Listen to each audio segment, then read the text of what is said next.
Anies Baswedan merupakan calon presiden yang pertama kali diumumkan oleh koalisi partai politik menjelang pemilu presiden 2024. Ia diusung oleh Nasdem, Demokrat, dan PKS. Namun hingga kini siapa cawapres yang mendampingi Anies Baswedan belum juga ketahuan. Lebih jauh lagi yang muncul ke permukaan justru pertanyaan-pertanyaan dari elit Demokrat tentang kapan Anies menetapkan cawapresnya. Ya, harmonisasi politik dari partai koalisi tampak mulai terganggu lantaran cawapres belum juga ditetapkan. Akankah koalisi ini bisa bertahan atau bubar di tengah jalan lantaran tidak lagi sepaham soal pasangan capres-cawapres? Untuk membahasnya pemirsa telah bergabung bersama kami politikus Partai Nasdem Saan Mustofa, anggota Majelis Tinggi Partai Demokrat Syarif Hasan dan juga pakar komunikasi politik Profesor Karim Suryadi. Selamat sore Bapak-bapak semuanya. Selamat sore. Ya. Selamat sore. Kita langsung tanya ke Nasdem dulu. Ya. Bang Saan, kenapa kok cawapresnya akan mendampingi Pak Anies belum juga diumumkan? Ya pertama ya sejak 3 Oktober ya yang lalu kita sudah mendeklarasikan dan menyerahkan terkait dengan soal cawapres itu ke Mas Anies. Nah untuk persoalan cawapres yang diserahkan ke Mas Anies oleh Partai Nasdem, itu pun disepakati oleh partai koalisi Nasdem, Demokrat, dan PKS dalam piagam kesepakatannya, itu bahwa urusan calon wakil presiden itu adalah diserahkan sepenuhnya ke Mas Anies untuk menentukan siapa kan gitu. Termasuk juga kapan diumumkannya. Nah, jadi sekali lagi urusan cawapres itu sepenuhnya udah ada di Mas Anies. Nah Mas Anies tentu akan mengumumkan, mencari momen, kapan momen yang tepat gitu kan. Itu ya untuk urusan cawapresnya. Nah yang kedua terkait dengan soal koalisi, sampai hari ini koalisi tetap berkomitmen untuk terus memperkuat koalisi menjadi lebih solid lagi, menjaga keutuhan koalisi sambil masing-masing partai koalisi juga bekerja di masyarakat. Misalnya Nasdem bekerja untuk presiden, calon presiden Mas Anies ya dengan cara membawa Mas Anies ke masyarakat. Begitupun Demokrat, misalnya baru-baru ini ada acara di Bandung, di mana-mana juga bareng dengan Mas Anies. Begitupun PKS. Jadi tidak ada persoalan sama sekali di tubuh koalisi perubahan untuk persatuan terkait dengan soal komitmen bahwa koalisi tetap mencalonkan Pak Mas Anies dan untuk urusan calon wakil presiden dan kapan akan diumumkannya itu sekali lagi sepenuhnya ada di tangan Mas Anies. Oke, siapa nama calon wakil presidennya dan kapan diumumkan diserahkan sepenuhnya ke Pak Anies Baswedan. Nah, tapi untuk Partai Demokrat, Bang Syarif, ini sebenarnya Demokrat sikapnya bagaimana? Apakah akan ikut saja hingga bahkan nanti last minute atau lebih cepat lebih baik? Pertama-tama ingin saya tegaskan bahwa setelah Nasdem mendeklarasikan Anies menjadi calon presiden, nggak lama kemudian Partai Demokrat dengan tegas menyatakan mendukung dan masuk dalam perubahan. Dalam koalisi. Kedua, misi kami untuk pemilu 2024 adalah perubahan dan perbaikan. Iya, dan ternyata itu sama juga dengan yang disampaikan oleh Nasdem. Kemudian menyusul PKS. Jadi kami 3 partai politik ini sepakat memang bahwa ada persamaan. Nah, yang jelas kita sepakat semua juga seperti yang disampaikan oleh Pak Saan Mustafa bahwa memang urusan nama calon dan deklarasi itu diserahkan sepenuhnya kepada calon presiden. Oke. Bahwa sekarang ini belum diumumkan ya memang juga salah satu konsideran yang bagi Partai Demokrat menjadi catatan bahwa kalau kita agak telat, ini bisa terjadi momennya akan hilang dan kesempatan untuk meraih voters yang sebanyak-banyaknya itu akan akan berkurang juga.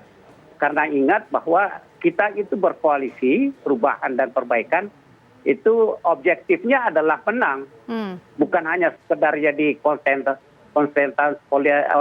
running untuk calon presiden, tetapi tujuannya dan objektifnya adalah menang, dan calon presiden itu harus mengerti itu.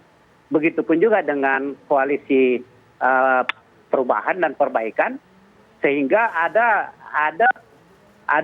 moral obligasi bagi ketiga partai ini untuk ya katakanlah untuk memberikan saran yang ekstra ordinary kepada calon presiden bahwa ya harus segera diumumkan dalam waktu singkat ini.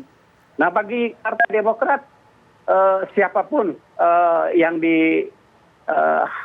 diputuskan oleh Anies tentu kita dukung, dengan catatan bahwa ya bagi Partai Demokrat ya kami harapkan bahwa kami memiliki satu hipotesa bahwa kalau ingin menang ya pasangannya dengan AHY.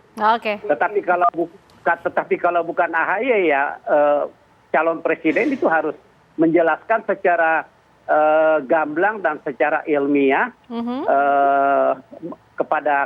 kepada anggota koalisi alasan-alasan mengapa. Oke.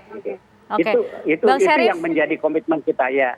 Bang Syarif tadi kan bicara soal momentum, jangan sampai terlalu lama, meskipun sikapnya Demokrat tadi akan terus mendorong, tapi artinya tetap setia sampai last minute, sampai nanti Pak Anies akan mengumumkan cawapresnya, begitu termasuk juga kalau bukan Mas AHY yang dipilih jadi cawapres, ini Bang Syarif tetap akan di koalisi atau menerima alasan yang ilmiah dan bergerak ke yang lain? Saya sudah tegaskan bahwa yang namanya setia yaitu ya setia sampai akhir. Oke. Ya, tetapi kesetiaan itu kalau bukan yang kita harapkan di sana kan harus ada timbal balik. Kesetiaan itu kan juga harus dibalas dengan kesetiaan. Nah, kalau kesetiaannya tidak terbalas dengan baik, harus ada penjelasan, gitu, ya kan? Oke. Nah, ini kan namanya baru hidup yang damai. Ya, hidup yang saling menghargai. Kita memberikan dukungan dengan suatu catatan bahwa kita setia, ya kan? Nah, dalam perjalanan kesetiaan itu tidak terwujud 100% sesuai dengan komitmen semula, ya kan? Nah, tentu harus ada penjelasan yang ilmiah dan bisa dapat diterima secara data-data kualitatif dan kuantitatif, ya kan? Sehingga kita bisa menjamin bahwa kesetiaan itu ternyata memang sangat berharga. Oke, kita juga mau dengar pendapat dari Prof. Karim ya. Prof, ini Pak Anies menjadi calon yang pertama kali diumumkan, dideklarasikan oleh Nasdem, tapi sampai saat ini belum juga ada nama wakil presiden yang akan mendampingi. Kalau Prof lihat, apakah memang ini akan tetap setia 3 partai yang tergabung dalam koalisi ini hingga nanti mendaftarkan ke KPU? Menurut saya ketiga blok kekuatan gitu ya, atau ketiga blok koalisi ini masalahnya sama-sama saja sih. Pertama, ketiganya juga masih rawan ya, masih fragile gitu ya, karena seperti tersandera oleh miopia politik. Mengapa saya bilang begitu? Karena ternyata ketiga partai yang membangun kekuatan ini masih berkutat pada pengusulan nama yang tidak mengancam keutuhan koalisi, gitu kan. Itu yang pertama. Dan keadaan itu coba dimanfaatkan oleh PDIP yang nyaris lebih stabil dengan menggoda AHY di satu sisi, juga menggoda Muhaimin Iskandar di sisi lain. Nah, yang kedua, ingin saya katakan bahwa menakar keutuhan koalisi tidak bisa dihitung dari kapan koalisi itu terbangun. Karena dalam politik kan berlaku maksim bahwa yang penting bukan kapan memulai start, tapi bagaimana tiba pada garis finish pertama kali. Nah, tadi Pak Sarif sudah menyinggung soal momentum. Momentum dalam politik itu adalah saat kemunculan yang kehadirannya disambut, tidak diapilainkan, tidak dianggap biasa-biasa saja. Nah, sekarang pertanyaannya, kalau misalnya tadi seakan-akan Demokrat tidak sabar, bertanya segera, kan sama. PKB juga bertanya kepada Gerindra. Nah, mengapa muncul seperti itu? Menurut saya penjelasannya ada dua. Yang pertama, kondisi di Indonesia itu kan mandat untuk menjadi capres dan cawapres itu diserahkan kepada pimpinan partai politik, kecuali Nasdem, kecuali PDIP, dan tidak begitu keras PKS. Dan yang kedua yang lebih penting harus kita sadari adalah ketika partai membangun koalisi, sesungguhnya ada tekanan atau dilema partisan. Persis seperti pemain bola dalam sebuah kesebelasan. Di mana tekanannya?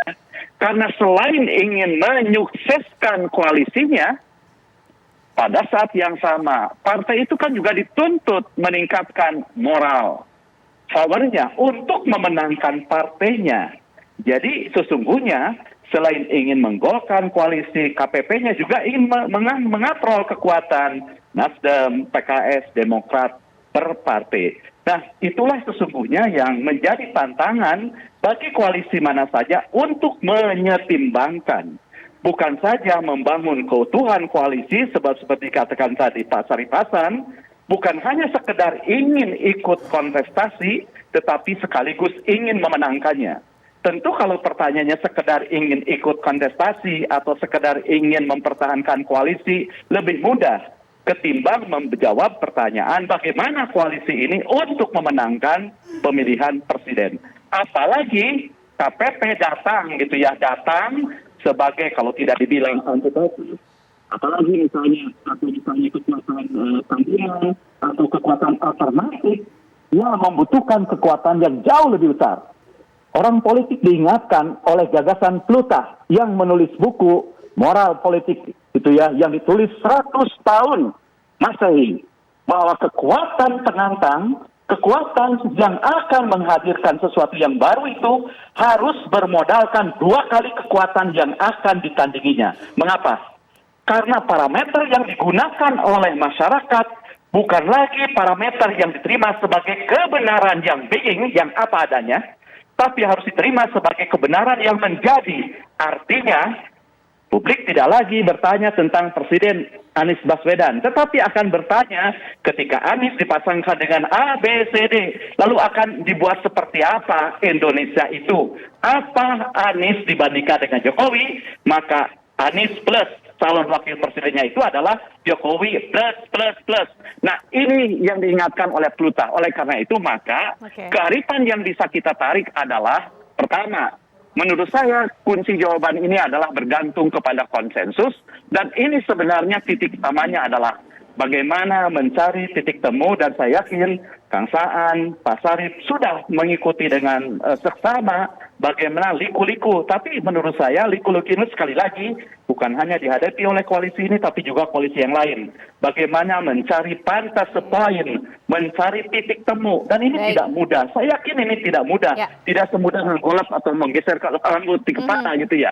Tetapi saya yakin pada titiknya akan ketemu. Karena kuncinya apa? Kuncinya kan siapa mendapat apa, dengan cara bagaimana gitu ya. Apakah cawapresnya, apakah posisi yang lain. Saya yakin pada konsepsi itu jawabannya. Prof, dengan penjelasan Prof tadi, itu artinya beginikah Prof? Siapa mendapat apa dan hasilnya seperti apa ketika nanti AHY kemudian dipilih menjadi cawapres? Ini artinya siapanya Demokrat ini akan mendapatkan untung, kemudian Nasdem juga akan dengan pilihannya, begitu atau seperti apa hitung-hitungannya Prof? Tidak begitu. Jadi maksud saya siapa mendapat apa itu kan dalil politik yang paling mendasar. Bahwa politik itu adalah soal konsensus sekaligus juga soal distribusi. Distribusi kekuatan secara legal dan abstrak. Tentu saja yang kita pertimbangkan bukan hanya Nasdem, bukan hanya Demokrat, tetapi ada PKS di sana. Pokoknya mitra koalisi itu akan mendapatkan keuntungan dan berterima. Sebab apa? Kita belajar dari para jenderal, pemimpin perang, pemimpin politik, presiden dimanapun, bahwa koalisi itu akan tegak apabila yang pertama, dia dibangun di atas spiritual yang nyata. Spiritual yang nyata itu apa?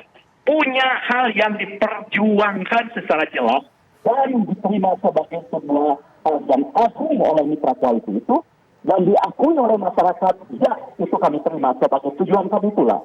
Yang kedua, ada syarat instrumental. Artinya apa?